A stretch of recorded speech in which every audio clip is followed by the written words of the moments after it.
Good afternoon, everybody, and welcome to our first inaugural bin talk, where we've reversed the roles and I've taken over the dumpster to talk to the guys at Sard Metal. I'm very excited to be here. Thanks, guys, for having me. Yep, thanks for coming.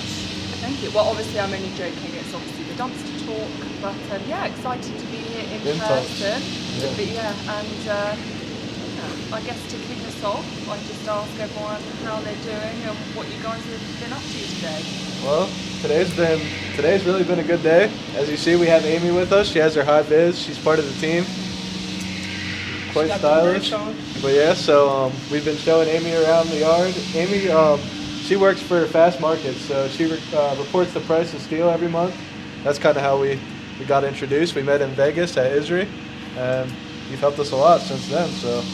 Well, it's very kind of you to say that, Alex, actually. To be honest, when most people hear the word Fast Markets, I think they get a cold shiver down their spine. Oh, yeah. But yeah, I guess, obviously, thank you for having me in person in the dumpster.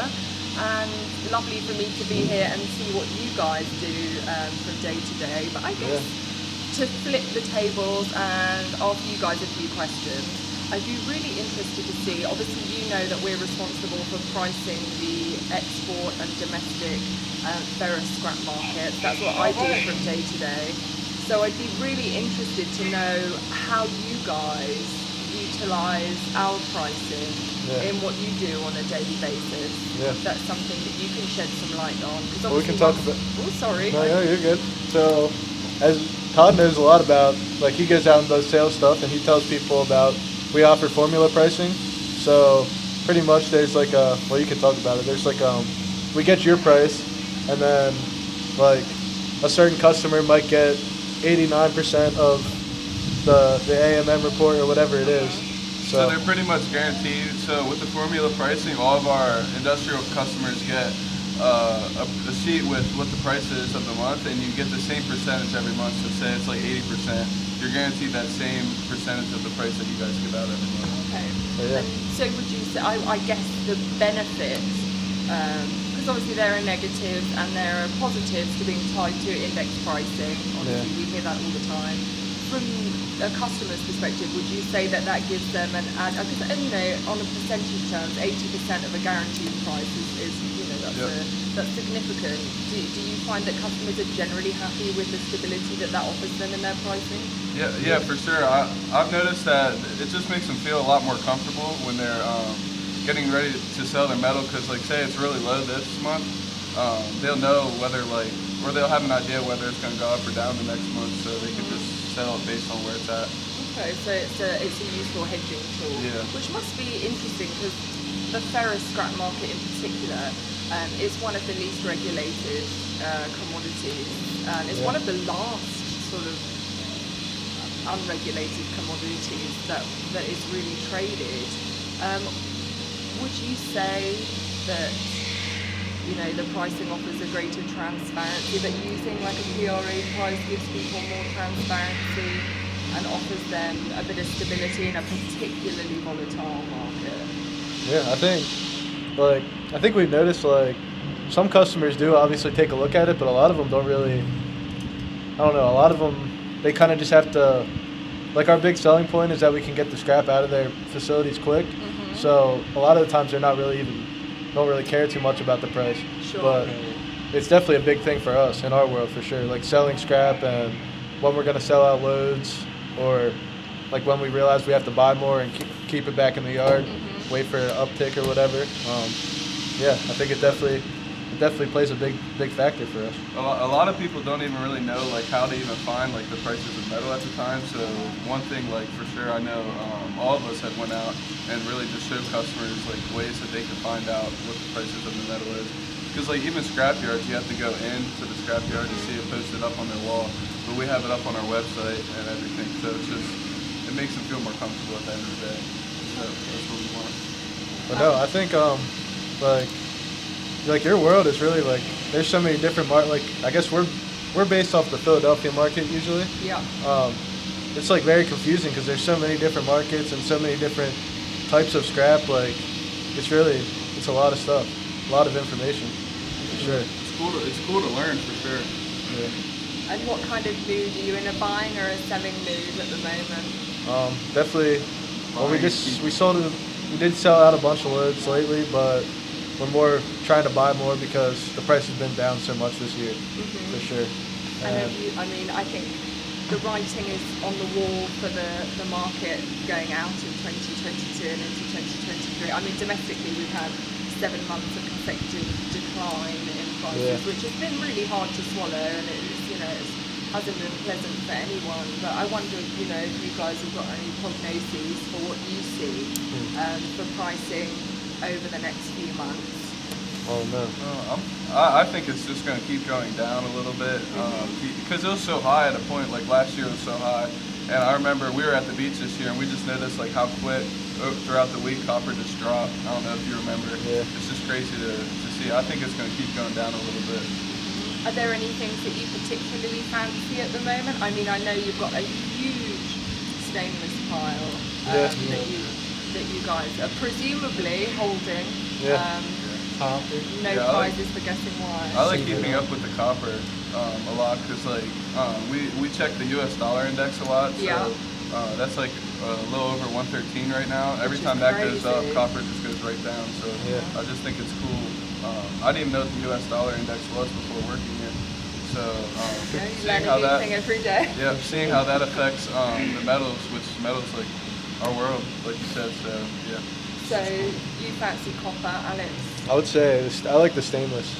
We talk a lot, like Dan talks a lot with us about how like nickel is going to be a big play in the electric vehicles.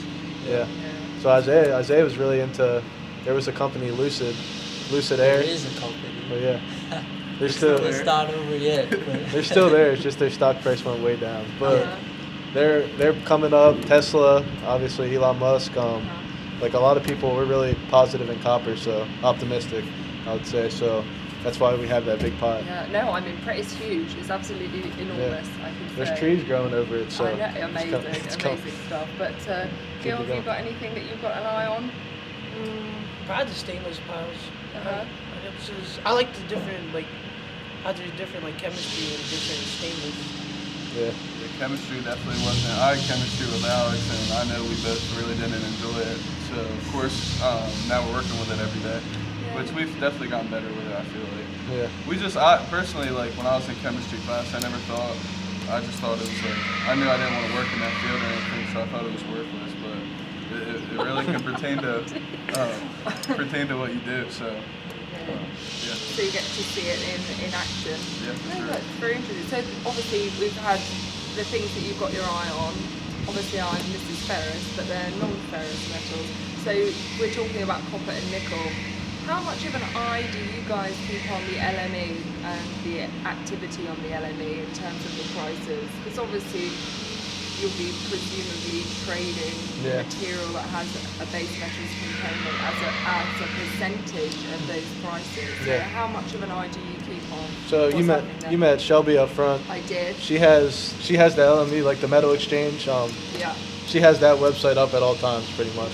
Just every morning, we kind of come in and talk about it, see where everything is every day, and so it's definitely a big player. Sure. So obviously I met Shelby earlier at the scale, lovely lady. So she's the first person you see when you walk past the door and walk through the door, and a very nice door it is in the morning. So I hope you don't mind, but once you're through the door, bright and early, as I've been told, what happens then? What's a typical day like for you guys?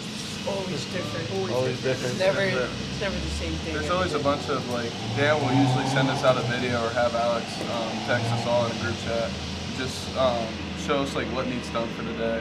Basically, there's different piles around the yard that need picked up or sorted through. A lot of the time, today, we came in and got the torching done, but now there's more torching. So after this, we're gonna have to go finish out the torching. Just a quote from you earlier that the torching never ends. Yeah, it'll never end, which is good though. We're happy about it. It's better. We're more on top of it now, which makes it nice for all of us. For sure. And plus, torching is our money maker, so.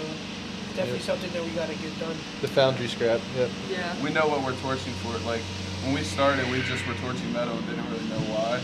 But now that we know why we're doing it, it makes it we have a purpose now. Well, can you talk me through why you're torching for those at home that maybe don't know?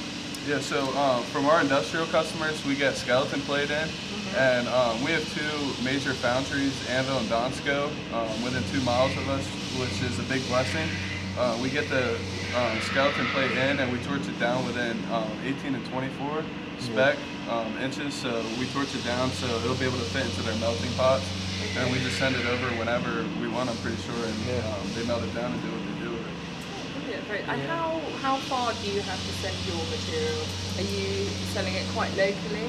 Well, yeah, so Foundry Scrap, 2 blocks up the road is Anvil, and then right across the bridge, like the bridge we drove over, the Susquehanna River, Yeah. across there is Donsko. So, I mean, you guys are in a great position that you've Yeah, got your we're lucky for sure. Your very freight is another thing Yeah. that is absolutely crazy. People, rail cars, people that are trying to ship things in huge distances are having a terrible time of it because there's just no freight available. And I suppose, do you ever have a concern of sending metal further than those producers, or are you strictly local? So we also sell to the mills that are like, usually that's 2-hour round trip. Yeah. So that's really as far as we go, unless someone sends a box truck to us. Okay. Like we have some loads that go out, they send a truck to us, and then so we have to. Sometimes we'll like split the freight with them or whatever it is, work out some type of deal. So you guys haven't had any knock-on effects from the logistical issues so far? We've had a couple times where people couldn't get trucks to us. Like they thought it was coming in on Monday and it never got here till like Wednesday or something. Sure. But yeah. Well, I'm glad for you guys that it hasn't been too much of a problem. There's So- lots of noise from the builders and making lots of noise out there. Well, I as you suppose call- that's a good thing, isn't it? Because although it might cause us a few production issues, if there's noise for construction, then it means there's demand for material to go into those projects. It's good. So, yeah, it's all good. I mean, we've heard some interesting things from construction in other countries that's having a knock-on effect for the market in the US, because we hear that exporters are going to be sending more and more material to India, for example, and China. We've heard rumours of some export going on there. I mean, what do you guys think about forward-looking demand and the dynamics for the US domestic scrap market? So I would say like we haven't really got into like since we started working like over the past 2 years, we haven't really done much exporting at all. Sure. But yeah, I'm not too sure. I know the biggest thing we do is motors. Like we'll export motors. And where do you send your motors typically? I think Dan, the last one he did was to. Honestly, I don't even know. I'd have to check with him. No, that's fine. yeah. I don't want to put you on the spot. No, it's so okay. Just It's all right. genuine curiosity there. Yeah. But if you guys had to pick one favourite thing to do around the yard, like who likes what best? We know that you're obviously a torching fanatic. Has anyone else got something they really love doing? I like. You haven't met Mikey yet, but I just like talking with Mikey.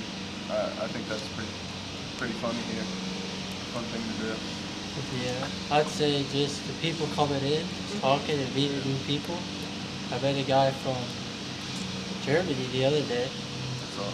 and we had a good conversation. It's just, you never know who you're gonna meet. People are definitely the coolest. The highlight. Like we have an awesome team here, but we also have like awesome people that come off the street every day pretty much. Like there's a lot of regulars that come in. What would you guys say? Because I think you guys have got a fantastic thing going on in the sense that you're all bright young men. You're all very active in the scrap industry. I mean, I know you're doing great things at the yard, but you're doing the dumpster talks. You're going out and engaging with people in the market. Like you've been to multiple conferences and events, which is fantastic. Yeah. I think from people that I've spoken to, they say that there's a difficulty in attracting young talent into the scrap industry. There's a misconception, and I don't know where it's come from, that scrap isn't sexy, which, as you can see from the contents of this dumpster, simply isn't true. So if you were going to, give some advice as a young person in the scrap business, what would be the thing that you would tell someone to maybe get them to consider a career in scrap? Yeah, I would say like what we try to promote on our LinkedIn and just all different social media is like it still can be a fun job. And like, especially if you build a team with young guys that you're really close with, and like we all hang out together outside of work every day. So you kind of, like, we have some hard days in the yard or whatever. There's stuff we don't really like to do, but when you have a good team with you, like, it can be a fun thing. You can make it fun in many different ways. So yeah, and also like so I was at the Isri oyster thing last night, the oyster roast, and like, honestly, like, the people in this industry are like the best people ever, really. I've definitely noticed that. So that's one thing I would say. The people are a lot of fun. No, Yeah. I would agree with that. Does anyone else? Yeah, I mean, I feel like working in a scrapyard could be like a definite turn off to a lot of people. Growing up, I didn't think I would be working in a scrapyard, but I think just like being young and keeping your options open, do whatever just makes you happy or whatever makes you feel right. That's what I would say, honestly. It feels good. I mean, I think we all love what we do here, and it just feels right. Yeah. So You don't knock it until you try it, really. yeah, for sure. It's such a big like industry. There's so many different routes that it can be taken. That is very Like true. when I first started, I thought it was just a job, but now it's like a lifestyle. It's a and lifestyle. I love that. This could be looked at as like a dead end job kind of for a lot of people, or it used to be, but now, like, I mean, a lot of people wouldn't think that we would know what like the U.S. dollar index was or know a lot of the stuff we talk about, but that's like our industry. That's what we do. Yeah, well, you have to start somewhere, right? Nobody's born knowing what the dollar index is.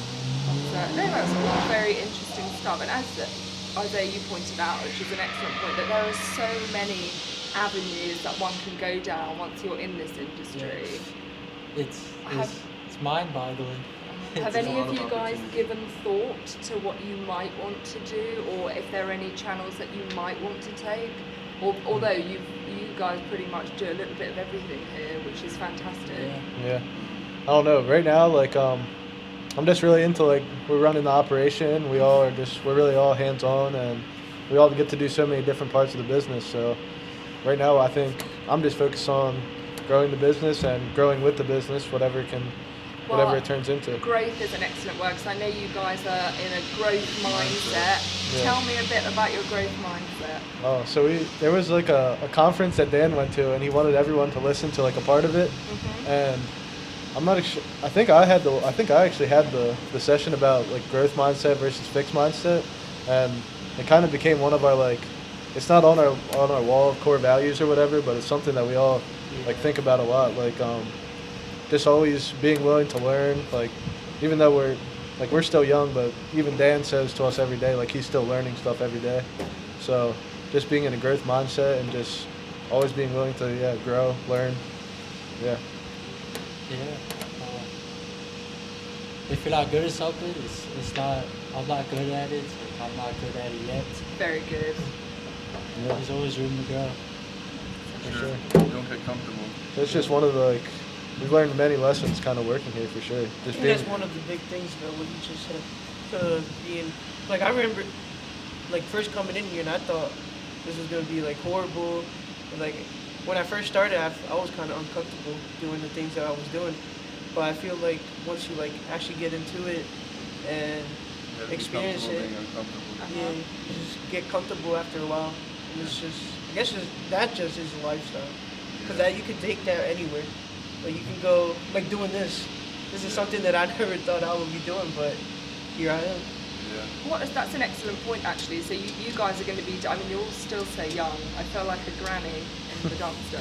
But you're learning skills now that you could potentially apply at any juncture in your career, because they're all very valuable, transferable skills.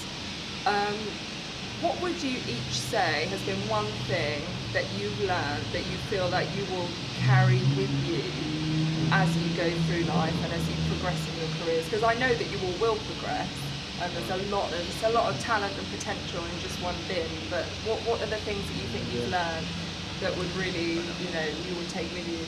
I would say comfortable being uncomfortable. For sure. That's what I would say for mine. Yeah, Michael and Dan help us a lot. Like, for sure, Michael a lot. Like, the jobs in here, you might feel like it's terrible, but like afterwards, if you really look back on it, it wasn't as bad. See, that's another So like, thing. things in here, like the stuff we do throughout our day, like even translate to like outside of here. Like things I didn't like doing outside of here Sure. are so easy to me now because like there's really nothing to complain about. I mean, you just have to really be like thankful and just be thankful. Yeah. Just a growth mindset. It's all in the mind. Everything's a mind game, I guess. Yeah, you can always learn something. I would say my biggest thing is probably just meeting people, making connections. Like before I started, I wasn't like one to go up and talk to people out of nowhere or like spark up a conversation. I just wasn't. Well, yeah, like Gil said, I wasn't comfortable doing that. But I've learned through the business and with Mike and Dan a lot that that's the biggest thing in business is making connections, having a good relationship with people. So I would definitely say like, that's something I'm always going to have now, which And is do good. you guys think you've grown in confidence since Oh, yeah. you've been working there? Yes, all of us have, for sure. We can see it. It's cool because like we hold each other like accountable a lot. So like if one of us is slacking, we get on each other. But we also can see like the growth in a lot of us. Like everyone here has grown so much. Like Isaiah has grown a lot for sure. We all knew each other for like we were all friends before we started working here. So just seeing everyone grow together is like amazing. That's an interesting point actually, because I know you're also, for those of you that don't know, we're in Columbia, PA, and you're all local boys. Hometown. I say boys, local men. And I wonder what you feel the importance of having a yard like this, which is family run with such a tight-knit group of staff, colleagues. How do you feel that sense of community comes through in the work that you do here? Because I know that you have a lot of industrial accounts, but a lot of the people that bring in material to you guys, we've seen it today, that they're members of the public, and you said that you have regulars that come in and drop off your, so it's a hugely important part of the community. That has to feel good, right? That feels amazing, especially for like, so for me, I told you I went to like a private school from kindergarten all the way to 12th grade. And so, like, the only thing I know is being in a family setting. Like, at my school, everyone knows everyone. Sure. And that's how it's been my whole life, and I kind of been lucky to find a job that's the same way. I like that for a lot. It's a blessing for sure. And it's nice, like how you said, the people coming off the street, like, there's people who do this to, like, feed their family. So for them to have a place, like, in the town they live at that they can come every day and get rid of their stuff is cool to see for sure. And I suppose on the flip side of that, how do you guys feel? Because you guys have been on the road. I very much enjoy sitting back and finding out where you are this week. You've been all over the place. How do you feel that you're able to communicate when you get to these bigger conferences or bigger meetings? You know, even though you're all very like homely and close knit here, do you feel that are you able to just go and do your thing? Yeah, I feel like the social media presence, that's like... Yeah, that definitely helps. People talks and TikToks. And people see us and they kind of feel like they already know us because of the stuff that we put online. Like, this reaches a lot of like scrap industry people just because that's what we are. So yeah. No, it's fantastic in terms of engagement. I very much enjoy all the TikToks, I must say. One thing I've always wanted to know, who decides what content you're going to be putting out, and who's filming who's the brains behind the operation? I had a feeling. So lately I have been doing all the TikToks and editing the dumpster talks. Carrie, he was the original. Honourable mention to Carrie. yeah, We miss you. Shout out to Where Carrie. are you? Where's Carrie? But he started it, and then he just kind of taught me what I know now, and I'm just trying to maneuver along. Do you have is it just a case of, because they're very well put together, I must say, that the soundtracks are always spot on, they're very fun to watch, I like them a lot. How do you decide what you're going to film? Do you have like a roster, or is it just whatever the big job of the day is? I got some ideas, I guess, from my mind. And I have a note sheet in my phone. I just try to plan them out a couple of days ahead. Sometimes it's on the fly. Sometimes It could just be like random ideas, but like sometimes Dan is a little slow. He'll take two of us. Like me and Gil last week, we didn't have anything to do for a little bit, so he just told us to go film a video quick. So we did an industrial dumpster video. So it's basically just whatever we really think of at the time. We try to make it like pertain to something that's going on at the time. Sure.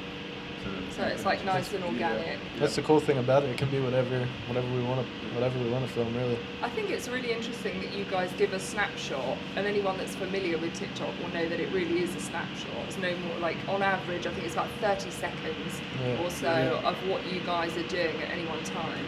How important do you think the strategy of social media and moving to different social media platforms and being active on those platforms is for your marketing and for your outreach? Because typically LinkedIn has been the social media for businesses, and there's nothing wrong with that, but things are moving into into other areas. You've got obviously YouTube, TikTok. Do you think it's, for an industry that's very traditional and it is sort of can be quite archaic in a certain way, how important do you think it is to engage with the newest and most exciting things of social media?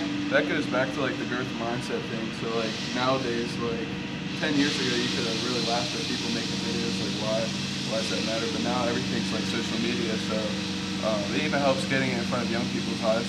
So maybe they want to go into this industry instead of feeling like they have to. I think it's coming to like the time, the world we live in now is everything's online. So if you're not really like putting yourself out there, or your team and business, then you're like kind of slacking. Social media is also free, so like why would you not take advantage of it? Like it doesn't take us long really to go make a cool little video to just showcase what we're all about. I mean, just like why not? Yeah, it's a great promotional tool.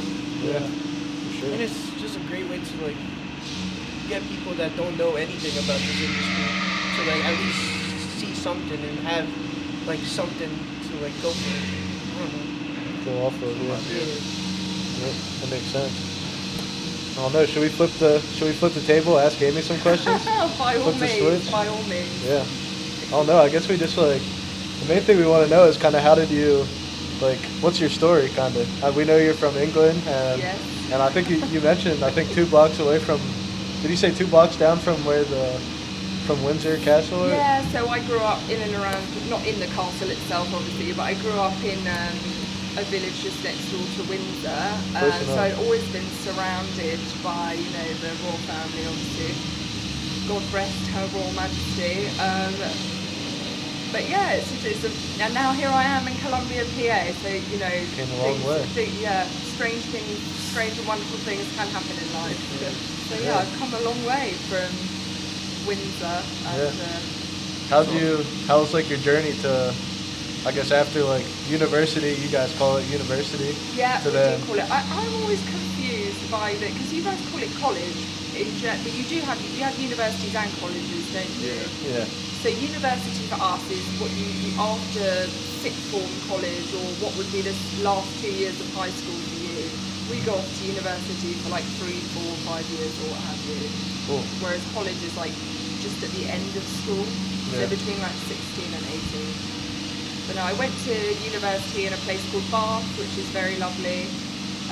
I think we covered that last time. And then I worked some banks, and then I just followed my love of commodities to fast markets, which is where you find me now in Pittsburgh at my desk at home with Hercules the dog. Hercules. That's all kind of dog. A pit bull? He is a mutt. He's a mixture. He's mostly pit bull, but there's all sorts going on in there. But adopt, don't shop, people. He's the rest of you. Yeah, there's dogs out there need love. And he's the absolute apple of my eye. First dog I've ever had, and he's just, Dogs are awesome. I have two. I have a pit bull lab and a pit bull, and I love them. I feel like pit bulls get a bad rap, kind of. They're mean dogs. A lot of people say, but I think they're... He's an angel, and he's very frightened of everything. Obviously the weather in Pittsburgh at certain times can be not the best. And if there's ever a thunder, he just hides under the bed. He's a big softie. No one has anything to worry about where Hercules is concerned. My dog does the same thing. He's a big softie. But it's a world away from the UK, but that's my home now. But it's nice for me to get out here, because the state of Pennsylvania is enormous, but farmland. From Pittsburgh to more central part of the state, it's really nice for me to get out and do some visiting and see a bit more of the state that I live in, because you know, it's my hometown. That's awesome. What's I don't know, what's the coolest thing you've seen in PA? I'm probably, I don't know. There's a lot of cool stuff everywhere, but I think my favourite and coolest thing that I've done or seen so far was Ohio Piles State Park. I went whitewater rafting. Oh, nice. And it was very good fun. And then it's just like a culture shock. We were whitewater rafting, some friends and I, and my fiance, and then we turned around a bend and there was just a beach full of Mennonite people that were also whitewater rafting, and it's just a sight that I would never have seen at home. And then of course I have to make the connection that of course I'm in Pennsylvania, and you know it's just sometimes for us we watch things on the telly like documentaries and things, and then you actually see it in real life and you're like, wow, like this, you know, fascinating. It's cool talking to you about the different, like, just there's so many differences between here and then your home in England. So yeah, like you were saying last night, like we drove home in Mike's truck from the oyster roast, and you were saying like no one has a truck just to drive around in England. No, not at all. They do exist, but not really as they're more commercial vehicles. If you're a builder or you're working in construction, then you would have a truck, or more likely a transit van. Whereas I know here people love their trucks. I'm a truck convert, like I think they're great, and I don't think I could go from sitting in a truck to going. I don't think I could go back to like a small car or sit. I mean, I say go back to. I just get chauffeured everywhere because I don't drive. I've outed myself publicly there. But I can see why people like them, but we just don't have them. My other half was like, where are all the trucks? And I was like, I don't know, they're in America, they're not here. Also the roads at home are tiny, so there wouldn't be as much space for them as there is there. But I'm a convert, there's lots of cool stuff. You were saying like you need to find a beater car to learn on. Yes. Goes into like Honda. You need to get her a Honda Civic. Do you know what I'm going to do? I'm going to buy, we would call it like an old banger, which is like something that's really on its last legs and you're giving it its last hurrah. What I'll do is I'll buy one, I'll learn to drive, and then when I've had enough, I'll bring it to the yard and you guys can pull it apart. All right. It'll be my gift to you. You can have my CRV. We need to teach her. Can I have it? We need to give her a lesson in the yard truck. Oh yeah. Oh, I think Aileen was talking about that yesterday. So if nobody sees me again, it's because I've driven into something and imploded. Oh, no. Yeah, you don't want to drive the yard truck. Well, I hear the clutch is gone, so there's no clutch. It could be dangerous. I'd be better off in like a Flintstones car where I could just run along the bottom. Probably be safer for me and the people, the pedestrians walking by. Yeah, there's a lot of different things here. I'm getting my head around peanut butter and jelly sandwiches. That's what I just had that was my lunch today. Was that your lunch? Yep. I think I did see it. Well, we would call jelly jam. Jam, yeah. I'm trying to get my head around those. I did eat, my friend Chad made me one at the rafting trip. He bought a bag of, so I have eaten one. I can't say that I was too taken with it. But No.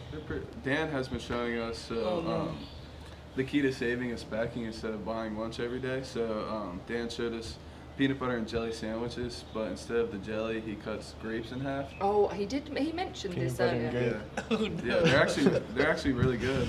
I made one for Alex at the beginning of the week, and the jam's the same thing as grapes. It's just smashed up. Well, I think because you guys have grape jelly, don't you? See, we don't really have that, or it's not as popular. At least I've never really heard flavour much jelly? of it. Well, I'd have like strawberry jam. I don't know if at all, or marmalade. Do you like marmalade? Marmalade. Like a good marmalade. But I always say, you should reserve judgment on these things until you've tried them. And as you all know, I'm nothing if not diplomatic. So I won't comment on some. Firstly, it's awfully bad manners to comment on somebody's food anyway. So I wouldn't comment on any of these things until I've tried them. So There you go. I can add peanut butter and grape sandwiches to my list. Yeah. Pretty good. So I guess you were saying this is the third scrapyard you've been to, right? Yes. So what do you think of we gave you a little tour. What do you think of the place? It's very well maintained. Very, very well maintained. It's clear what everything is.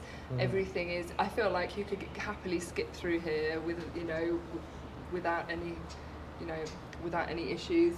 It's very nice. Very nice. It doesn't hurt that I've brought the sun with me. That was another little There you gift go. for you Brought guys. the sunshine. But no, it's incredibly. You've got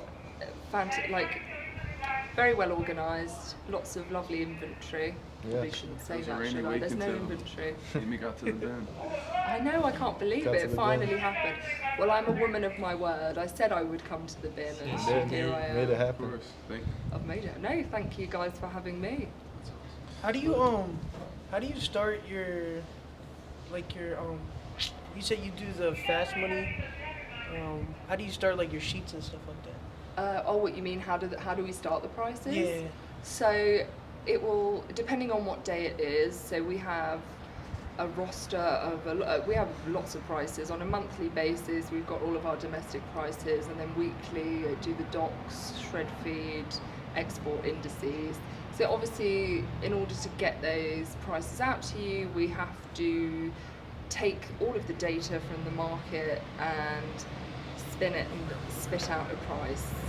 They do vary depending on what type of price it is. So all of our domestic prices are assessments, and that really just involves canvassing the participants in that market, so the buyers, the sellers, the dealers, because we operate on a consumer buying price, which is the price mills buy material at, delivered to the mill. A dealer selling price would be on an FOB basis, so free on board. So we take those things into consideration. We talk to the market, we get their tonnages, their sales, and then we have to use judgment on the basis of who's selling how much and where it's going, to come to an equitable price for that market. For indices, it's slightly different because we have an index that calculates the prices. For our export indices, for example, we have HMS and shred prices off of the East Coast and an HMS price off of the West Coast, which tracks deep sea cargo sales going to typically Turkey from the East Coast, or not exclusively, a lot of sales from Asia from the West Coast. So we take the sales that we're able to uncover in the market, we assess the price of the grade within the cargo, the tonnage. So our minimum, if we're unable to ascertain the exact tonnage, our minimum would be 5,000. And then we would put that data into the index, and then because our prices are CFR, which is inclusive of cost and freight, when we receive them, we'd net back the freight, which would give us an FOB figure, which is free on board. And then that price will be the price that we put out into the market. So typically, when do you guys start that process? It totally depends. So for the export index, for example, we receive deals all the time, and we have to confirm them on the buy or the sell or both sides of the deal, the transaction. The window opens, so that's published on a Wednesday. The window opens as soon as the previous index closes. So a deal can't be any older than a week. But after 10 a.m. on the preceding Wednesday, when the index closes, every deal that comes in between then and the subsequent Wednesday will be taken into account, provided that the grades and the nature of the sale fit our methodology. But it does vary. So those cargo sales are ongoing; they're happening all the time. So that's an evolving process. We're constantly taking in that information. So is there a lot of frustration when you're doing that? Oh, there can be, definitely. Imagine. It depends on the difference in the market. I'm obsessed with chasing cargoes. I'm very interested in uncovering those sales. I'm fascinated by export, but I'm fascinated by domestic, but that works in a completely different way. So the market breaks for the ferrous trade every month. Typically, until recently, it was a mill in the Midwest that would always come out with their offers, and all of them, people would then come out and follow suit, depending on whether, but now the waters are murkied a little bit. We've got other mills that are coming out at the same time, or they're leapfrogging each other. So really that process starts as soon as we get the nod that Midwest mills have come out with their offers, and then it's our responsibility to close those markets by the 10th of each month, so we can settle our Midwest indices and get those prices out, because obviously we're the benchmark. the ferrous scrap. So people need those prices in a timely manner. But what do you do? We're on looking at our 8th down month now. And when the markets are dropping, people are slower out of the gate. When the market's hot and prices are going up, people want to go quickly because, you know, the longer they leave their negotiations, the higher the prices will ostensibly get. So that presents a unique challenge. It's all done on, I mean, we have a methodology, but a lot of it's done on cue because we're only as strong as the information that we receive. And we have to be alert and mindful, but it's a never-ending process, really. It's like it's my version of torching. It's never done. There's always something going on.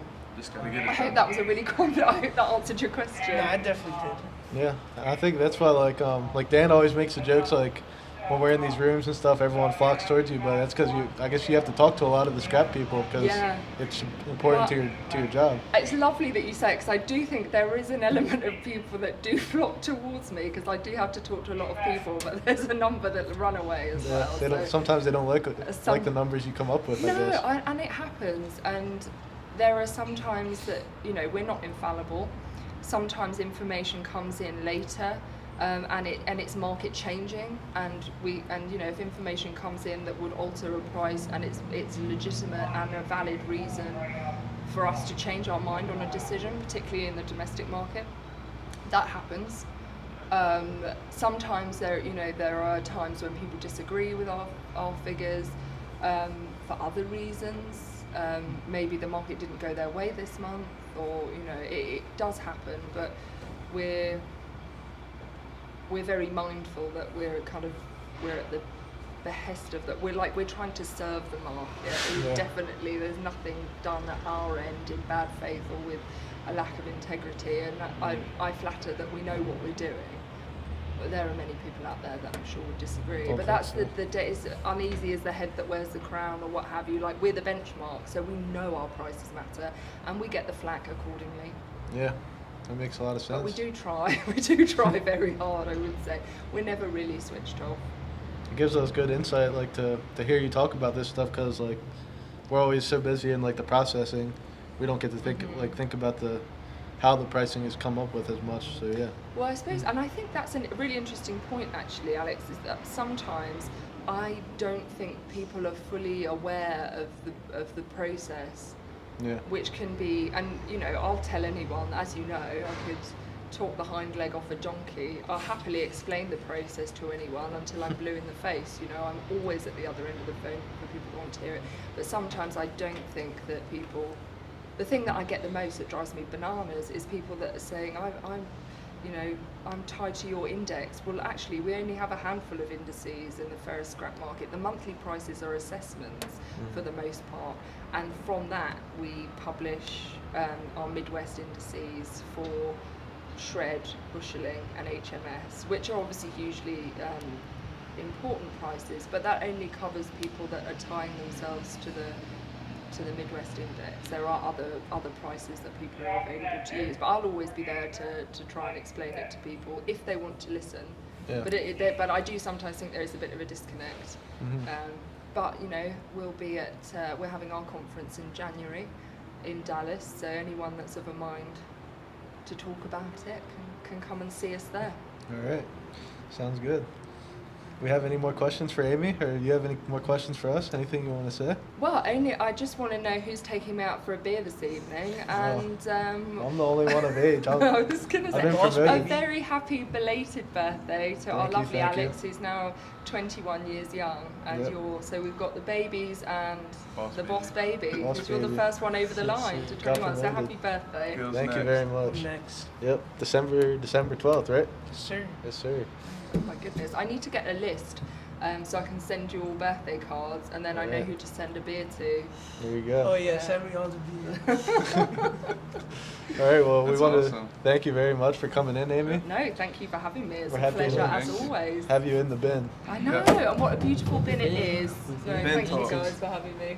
Well, you can, for the next one, you can rename it back to Dumpster Talk. But Yeah. just for today, thank you for letting me. The bin takeover of 2022. Yes, sir. Thanks, guys. Thank you. All right, thank you guys for watching. We'll be back with more.